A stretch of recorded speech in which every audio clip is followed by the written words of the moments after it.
জাতীয় শ্বহীদ বদন হাজদাৰ memorial trophy যোৱাকালিৰ পৰা আৰম্ভ হৈছে আজিহে ফাইনেল আৰু মই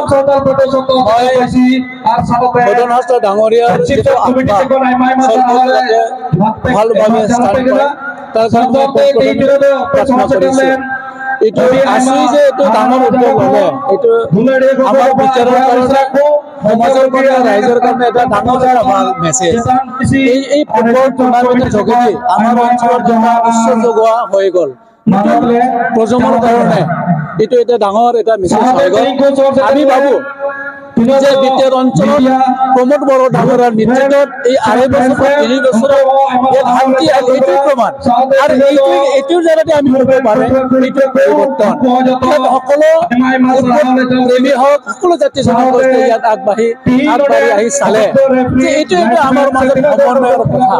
আৰু কিছুমান অন্তৰত যদি ভুল বুজাবুজি থাকে এনেকুৱাৰ যোগেদিও ফুটবলৰ যোগেদিও কিবা এটা সভাৰ যোগেদিও এইটো সলনি কৰিব পাৰে।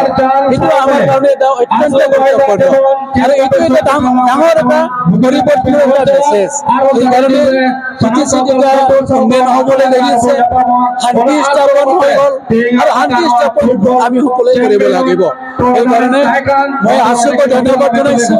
এটা ডাঙৰ এটা পদক্ষেপ লোৱাৰ কাৰণে সন্মানীয় শ্বহীদ বদন হাজদা ডাঙৰীয়াৰ নামত যে দুদিনীয়া যে ফুটবল টুৰ্ণামেণ্ট দিলে মেমৰিয়েল, তাৰ কাৰণে মই তেওঁলোকক ধন্যবাদ জনাইছোঁ। আৰু আহি থকা দিনবোৰত আমাৰ অঞ্চলত যে ফুটবল খেলি প্ৰেমী হওক, ফুটবল খেলুৱৈসকলে হওক কিবা ইয়াত উন্নয়ন হ'ব বা ডেভেলপ হ'ব মই এইটো আশা কৰোঁ। আজি সদৌ চতাল ছাত্ৰ সন্থা কেন্দ্ৰীয় সমিতিৰ উদ্যোগত আজি আমি জাতীয় শ্বহীদ বদন হাজদা ফুটবল টুৰ্ণামেণ্ট আয়োজন কৰিলোঁ। সদৌ চতাল ছাত্ৰ সন্থাই বিগত বছৰৰ পৰা বদন হাজদা নামত আমি বিভিন্ন সময়ত চাউতাল ছাত্ৰ সন্থাই জিলা পৰ্যায়ৰ এই খেলখন অনুষ্ঠিত কৰিছিলে। ক্ৰমান্বয়ে সদৌ চতাল ছাত্ৰ সন্থাৰ এক সিদ্ধান্ত মৰ্মে আমি ফুটবল খেলৰ যোগেদি নৱপ্ৰজন্মক আগবঢ়াই লৈ যোৱাৰ ক্ষেত্ৰত আৰু বৰ্তমান সময়ত খেলৰ যি প্ৰয়োজনীয়তা, খেলত যি স্কোপ তাৰ প্ৰতি লক্ষ্য ৰাখি সদৌ চতাল ছাত্ৰ সন্থাই আমি শ্বহীদ বদন হাজদা মেমৰিয়েল ফুটবল টুৰ্ণামেণ্ট কৰিলোঁ। আৰু বদন হাজদা নামত যি ফুটবল টুৰ্ণামেণ্ট হ'ল, তেখেত আমাৰ জাতীয় শ্বহীদ, তেখেত চাউতাল জনগোষ্ঠী তথা আদিবাসী জনগোষ্ঠী যিখিনি সংকটৰ সময়ত সেই সংকটৰ সময়ত গৈ ধৰোতা হিচাপে তেখেতে পদক্ষেপ গ্ৰহণ কৰিছিলে। সেই সময়ত শৰণাৰ্থীত থকা আদিবাসী চাউতাল জনগোষ্ঠীৰ যি নিপীড় অৱস্থা, সেই অৱস্থাৰ পৰা উদ্ধাৰ কৰাৰ ক্ষেত্ৰত তেখেতৰ বহুত অৱদান আছে। তাৰ লগে লগেই চাউতাল জনগোষ্ঠীৰ উত্তৰণৰ ক্ষেত্ৰত শৈক্ষিক, সামাজিক আৰু ৰাজনৈতিক দিশত উত্তৰণৰ ক্ষেত্ৰত বদন হাজদা ডাঙৰীয়াই সদৌ চতাল ছাত্ৰ সন্থাৰ জন্ম দিয়া এজন ব্যক্তি, তেখেত উপদেষ্টা হিচাপেও আছিলে।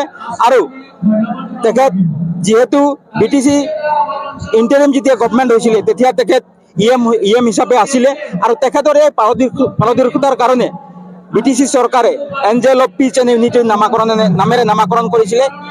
এই নামাকৰণে নিশ্চয়কৈ চাউতাল সমাজক উদ্ধাৰৰ ক্ষেত্ৰত, চাউতাল জনগোষ্ঠী উন্নয়নৰ ক্ষেত্ৰত আমাক এক আশীৰ্বাদ স্বৰূপ। তাৰ কাৰণে সদৌ চতাল ছাত্ৰ সন্থাই তেখেতৰ নিচিনা এক মহান ব্যক্তিয়ে যাতে সমাজত তেখেতৰ নীতি আদৰ্শ, তেখেতৰ প্ৰভাৱ সদায় বিস্তাৰিত হৈ থাকক তাৰে কামনা কৰি সদৌ চতাল ছাত্ৰ সন্থাই বদন হাজদা নামত এই টুৰ্ণামেণ্টটো আমি আয়োজন কৰিছোঁ।